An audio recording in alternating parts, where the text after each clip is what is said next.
Hi everyone, Tally and Farrell here from Board of It, and welcome to our review of one of the hottest games of the moment, Mind Management. Mind Management is a 1 to 5 player, hidden movement, psychic espionage board game. One player will take on the role of the evil Mind Management Corporation with the aim of moving secretly around the map and contacting new recruits, whilst the other players will act as the rogue agents who are in a race against time to stop Mind Management before they get the upper hand. Now, we're not going to bury the lead on this because everyone and their dog have been banging on about how great mind management is. And we're basically here to add to that noise. But if you're a fan of the channel, you'll have seen that we've mentioned it a few times in our other videos, how much fun we've had with it. But this here is the big full review, and we're going to go into what makes this game so special to us. And spoilers, it is a C-4 K-9 Assassination Doggos.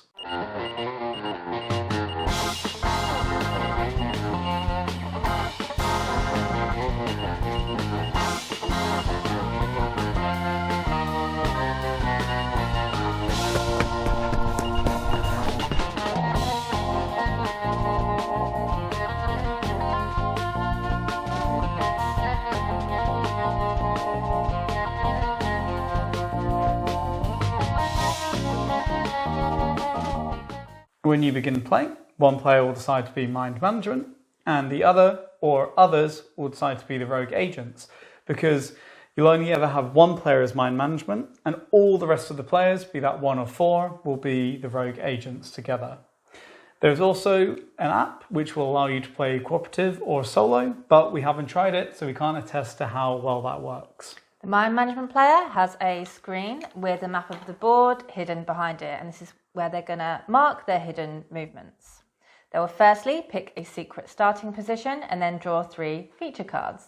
The cards have features on them that correspond to the features that are on the board, and that will tell them where they need to go in order to contact their new recruits. So when a player moves through a space with 1 or more matching features, they will get that equivalent number of recruits. The aim of the game for the Mind Management player is to contact 12 new recruits or drag the game out long enough that the turn tracker reaches the 4 o'clock space. Once the feature cards have been drawn, they'll move 4 more hidden steps, reveal if they've recruited any more recruits, and then place their immortals on the board.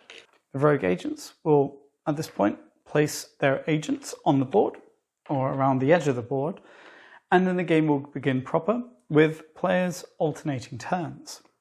And the goal of the game for the rogue agents is to deduce the exact location where the mind management player currently is, then move to that space and perform a capture action. Now, this is pretty difficult because they're not given a lot of information to start with. So how you go about this, you have a few different ways. Most people are going to start with the ask action, which is where, based on a feature where your agent is, that you're currently using, you can ask if the mind management player has been to a location with a matching feature. So if there is a thought courier where my agent currently is, I can say, have you been anywhere with a thought courier? And then if they have to tell me. And then they reveal one of the places with that matching feature they've been by putting a little footprint on it. This leads into the next possible action, which is a reveal action. So I can move my agent there, I can do reveal, and then they have to tell me the exact time they were there. And now through little things like this, and there are a few other actions, but you begin to build a map of where they are, which direction they're heading in, and with a couple of other little twists, you can hunt them down. However, Mind Management have the immortals on their side, and these act to block the actions of the rogue agents. Rogue agents can't ask about features on the same space as the immortals, and they can't do a reveal or capture action on the same space where an immortal is. Oh, and did we mention, immortals can also recruit in their own special way. How frustrating. So, hopefully we haven't frazzled your brains too much with that brief rules overview, because now it's time to get to the nitty gritty. It is worth noting that a lot of what we're saying so far might sound like complete gibberish, but the game is actually pretty welcoming to new players. It comes with a basic beginner mode, which teaches the core concepts and is simple to pick up. So you start with a nice gentle baby step into the basic game, and then just another gentle step into the more complex full game. And when we say complex, we don't mean that the actions are particularly complex, but more the decision space that's afforded to you with a few simple actions. What's also a nice touch is that the actions are represented by cards, which slot onto your side of the board, so you're always fully armed with all the details of any action that's available to you. And this gentle evolution of rules doesn't stop with what we've just termed the full game, because that box over there actually comes with 14 smaller boxes, each with some new content. And this is called the shift system, and the gimmick is that if a player loses a game, they get to open the next box for their team, if you will, and it will give them an edge in the next game, maybe a new character, a new trap, a new tool to use. But honestly, without any of this extra stuff, this is already a brilliant game. I mean, the review would almost be the same, would fully recommend it, which just means that the fact that you get all this extra stuff as it is to play around with really elevates it up into the stratosphere. And what's great is that because you're adding kind of one small aspect once per game, maybe, it's this steady drip of new rules and complexity, but because you're kind of let in so gently, it's not until you look back that you realize how complex things have got. So it's easy to get into mind management, but why keep playing it? Because of the pure tension. This is a game where both players really feel like they're always up against it, and this in-game stress leads to maximum engagement. If you're playing as mind management, there's the tense experience of being on the run and the little thrill of secretly moving around the map. And if you're playing as the rogue agents, it's a really thrilling Sherlock Holmes-esque deductive experience, as everything is a potential clue as to the whereabouts of mind management. All of the available actions for both players always feel utterly unfair to the other player, which is great. There's never a dull moment in this game, and it's the kind of experience that just makes the rest of the world seem to melt away into the background as you engage in this mental duel. What we say time and time again is that the best board games are the board games which have you make tough decisions each and every one of your turns, and mind management does this. You know, as a rogue agent, what features should you ask about? Should you reveal that footprint, or is it worth just asking more questions and finding out more of where they've been? Should you shake down that immortal? Do you have enough information? And it's just a really engaging experience to be tracking down mind management, who also have just as many tough decisions to make.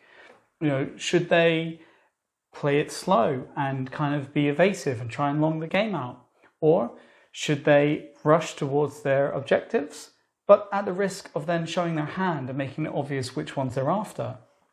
Is it worth putting down a footprint to move an immortal in extra space, which could get them a recruit through the immortals, but it could also give too many clues away?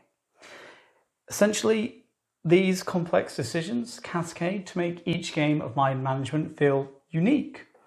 And this is just in the basic game, not to mention how much more unique it gets as you begin to add in these shift boxes. It's also worth mentioning that the theme and vibe of this game does contribute to the fun.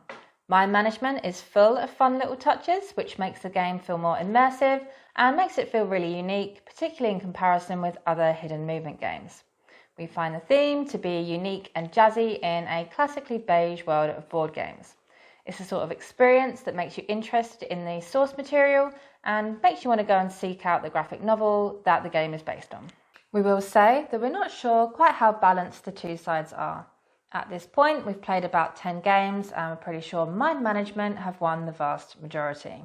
Yes, there is the shift system, but then the question is, should you really have to add in 5 optional modules in order for the game to become more balanced? This might be because the rogue agents do need a dash of luck in order to capture mind management. When you do the ask action, which feature you ask about in the early stages of the game is often fairly arbitrary because you're working with very limited information. So this means that the mind management could place a reveal footstep token where they currently are or where they were 6 turns ago, which is less useful.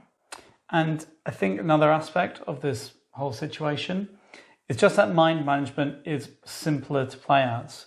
An average turn for them is just moving one space secretly and then moving one immortal.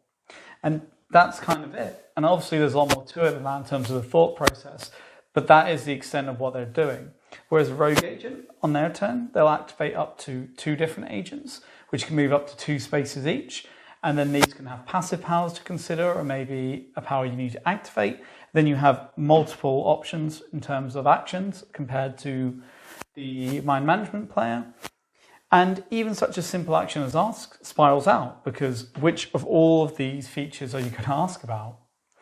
So when it comes to this imbalance, we will say that it's a completely personal experience.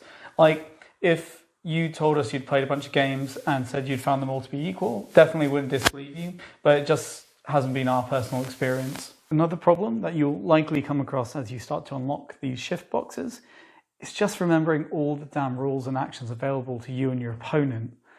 And yes, we did say that the game is great at teaching the rules and guiding you, but try putting this game on the shelf for a month or 2, coming back to it, and then trying to remember all the powers that you and the other player have at your disposal.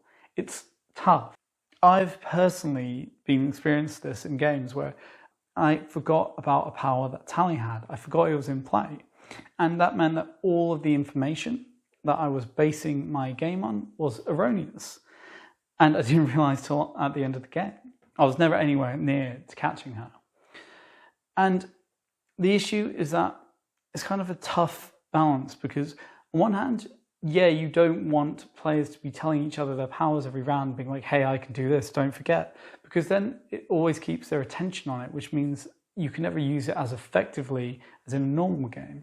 But on the other hand, it's not particularly fun to win a game against a player who is playing a different game than you because they forgot your capabilities.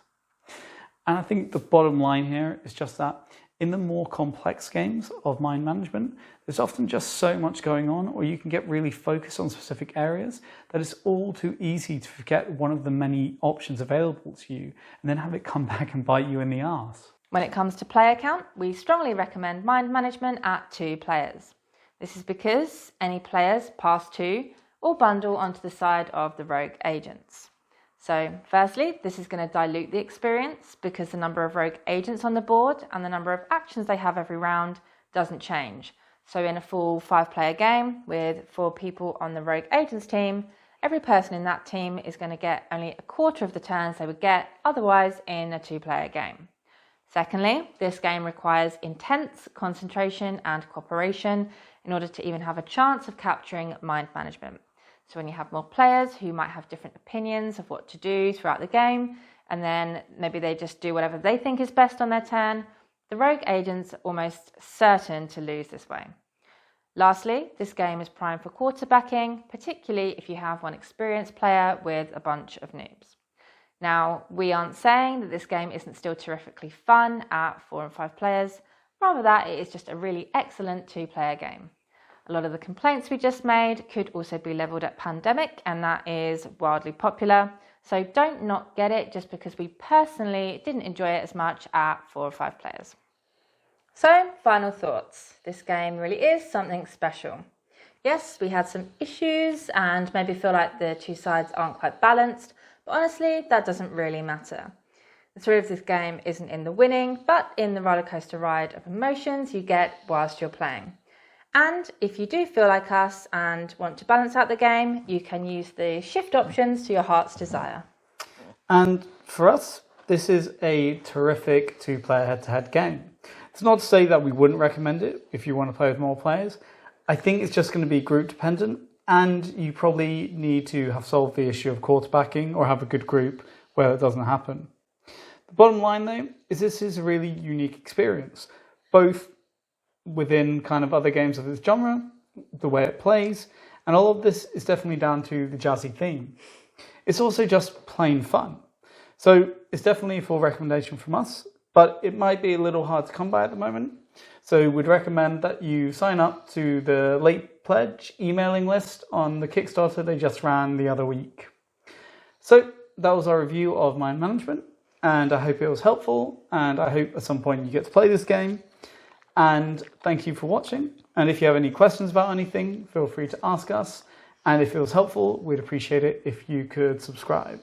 And then we'll reward the dogs somehow. More treats. Look, subscribe. But most importantly, thanks for watching.